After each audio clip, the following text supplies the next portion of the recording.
क्या यूएई और इंडिया के बीच में होने वाली स्ट्रैटेजिक डिफेंस पार्टनरशिप को हम सऊदी अरेबिया और पाकिस्तान में हुए डिफेंस पैक्ट जिसमें कि एक कंट्री पर अटैक का मतलब दूसरे कंट्री पर भी अटैक ये बात शामिल है उसके साथ कंपेयर कर सकते हैं।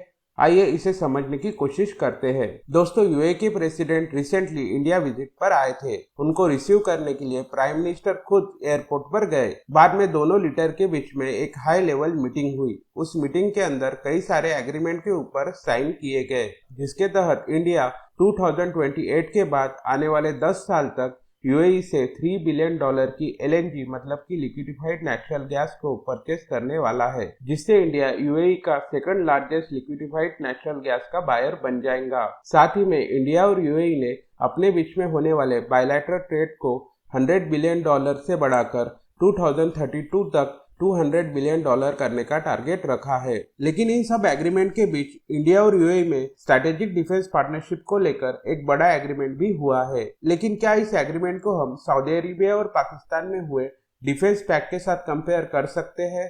तो इसका आंसर है नहीं, क्योंकि इंडिया की फॉरेन पॉलिसी हमेशा नॉन अलाइनमेंट के ऊपर बेस है। इसलिए इंडिया किसी भी कंट्री के साथ इस तरीके के डिफेंस पैक्ट साइन नहीं करता। तो फिर इंडिया और यूएई के बीच में हुई स्ट्रैटेजिक डिफेंस पार्टनरशिप का मतलब क्या है? दोस्तों, इस स्ट्रैटेजिक डिफेंस पार्टनरशिप के अंदर इंडिया और यूएई अपने मिलिट्री कॉपरेशन को काफी बढ़ाने वाली है। दोनों कंट्रीज की मिलिट्री एक साथ आकर कई सारे युद्ध अभ्यास भी करेंगी और साथ ही में यूएई इंडिया से कई सारे मेड इन इंडिया वेपन्स को भी परचेज करने वाला है, जिससे इंडिया और यूएई का कॉपरेशन डिफेंस के सेक्टर में काफी बढ़ने वाला है।